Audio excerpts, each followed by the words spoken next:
The Berenstain Bears Trick or Treat.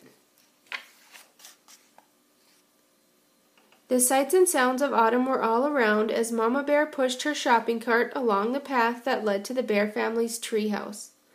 The trees and shrubs were ablaze with color. Farmer Ben's pumpkins stood bright orange in the October sun.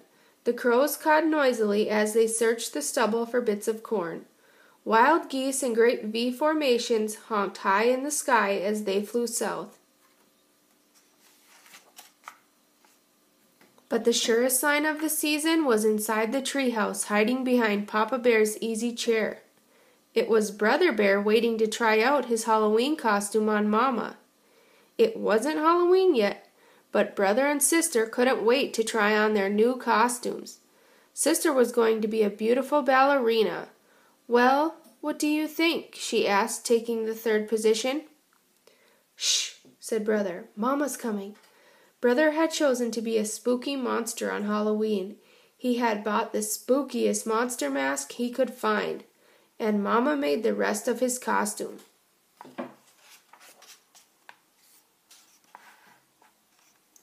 "Boo!" he shouted as Mama came in with the groceries. "Help! A monster!" she cried, pretending to be frightened. "It's only me, Mama," he said, showing his face. "So it is," said Mama. "Well, that just goes to show that appearances can be deceiving." "Appearances can be deceiving? What's that mean?" asked Sister. "It's just a grown-up way of saying that things aren't always what they look like," explained Mama as she unpacked the groceries. "Look, goodies," said Brother. "Hands off, please," said Mama. "Those are for trick-or-treaters who come to our house tomorrow night."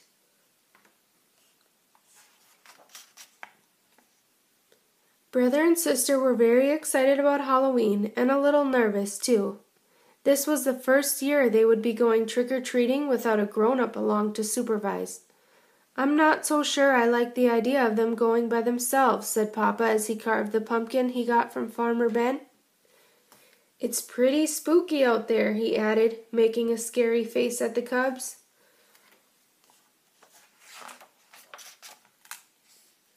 "Now, Papa," said Mama, "if Brother and Sister want to accept the challenge of going out on their own, I think we should encourage them. But remember," she continued, turning to the cubs, "there'll be strict rules. You'll stay in your own neighborhood, and you won't eat any of the treats until you're back home." "Besides," said Brother, "we won't really be by ourselves. We made a trick-or-treat date with Cousin Freddie, Lizzie Brune, and Queenie McBear."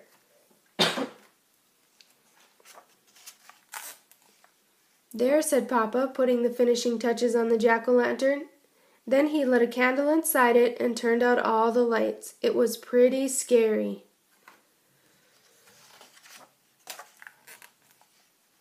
The next day, Brother and Sister began planning the trick-or-treat route they'd follow that night. Brother got a pencil and paper and made a map of the neighborhood. That way, he explained, they wouldn't miss anybody. "Let's see now," he said. "We'll stop at our houses first, ours, Freddie's, Lizzie's, and Queenie's. Then we'll do Farmer Ben's and our sitters, Mrs. Grizzle." "Mrs. Grizzle for sure," agreed Sister. "She usually makes special Halloween cookies." "And Teacher Jane? She gives out good stuff." "How about Dr. Grizzly?" asked Brother. "She's into health snacks." "I think so, just to be polite," said Sis. "Gramps and Grandma, of course." "Of course." "I'll tell you one place we are going to miss," said Brother, folding his map. "What place is that?" asked Sister. "That one," he answered, pointing out the window. "At the home of old Miss McGriz. It was a spooky, twisted, old tree house in a thicket at the end of Crooked Lane. We're definitely not going there," he added with a shiver. "Why ever not?" asked Mama, who was listening. "Why not?" said the cubs. "Because she's a witch. That's why not." "What utter nonsense," protested Mama. "True, Miss McGriz is old and bent and rather forbidding looking, but I can assure you she's a perfectly nice person." But the cubs didn't believe her, not for a minute. They knew better. Everybody knew better. No doubt about it, Miss McGriz was a witch for sure. Just after dark, a pirate, a skeleton, and the wicked queen from Snow White came for brother and sister. They were Freddie, Lizzie, and Queenie, of course, and together they ventured out into the darkness with their trick-or-treat bags. Before they could get started collecting Halloween goodies, they were joined by some worrisome company. Too Tall, Grizzly, and his gang out for mischief. Too Tall didn't waste any time trying to get brother, sister, and their friends to go along with him and his gang. "Come on, we'll show you goody-goodies how to have some real Halloween fun," he said, pulling brother along with him. "What sort of fun?" asked brother wearily. "Oh, you might say we're going to put the trick back in trick-or-treat," he said, chuckling. It was so dark that brother and the others didn't notice where they were heading.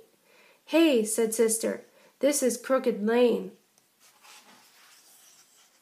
"That's right," said Too Tall. "We're going to play a few tricks on old Witch McGriz." What sort of tricks?" asked brother. Her gnarled, twisted old treehouse loomed ahead. "First," whispered Too Tall, taking a roll of toilet paper from his jacket, "we'll decorate her house with a little of this. Then maybe we'll tie a few knots on her clothesline, then smear some honey on her broomstick so she'll stick to it when she tries to fly." But before Too Tall and his gang could start their mischief, the front door opened and a bright yellow light stabbed the darkness. And there in the doorway stood the frightening figure of old Miss McGriz. "Aha!" she said in a gravely voice. "I'm ready for you." She then led the terrified cubs into a cozy living room. To their great surprise, there were a big tray of beautiful candy apples, all prepared for Halloween visitors. "Mama was right," whispered sister to brother. "Miss McGriz really is a sweet, kind old person." The cubs thanked her for the beautiful apples and went about the rest of their trick-or-treat business. Later that evening, brother and sister were at the home looking all over the treats they had collected. The beautiful candy apples stood out, and Papa asked where they came from. "From Miss McGriz," answered brother. "From that scary-looking old grouch puss that lives down Crooked Lane," said Papa. "That's right," said brother, taking a delicious bite of his candy apple. "You must really try to remember, Papa," said sister, giving her apple a little lick. "Appearances can be quite deceiving." Subscribe to my channel for new stories all the time.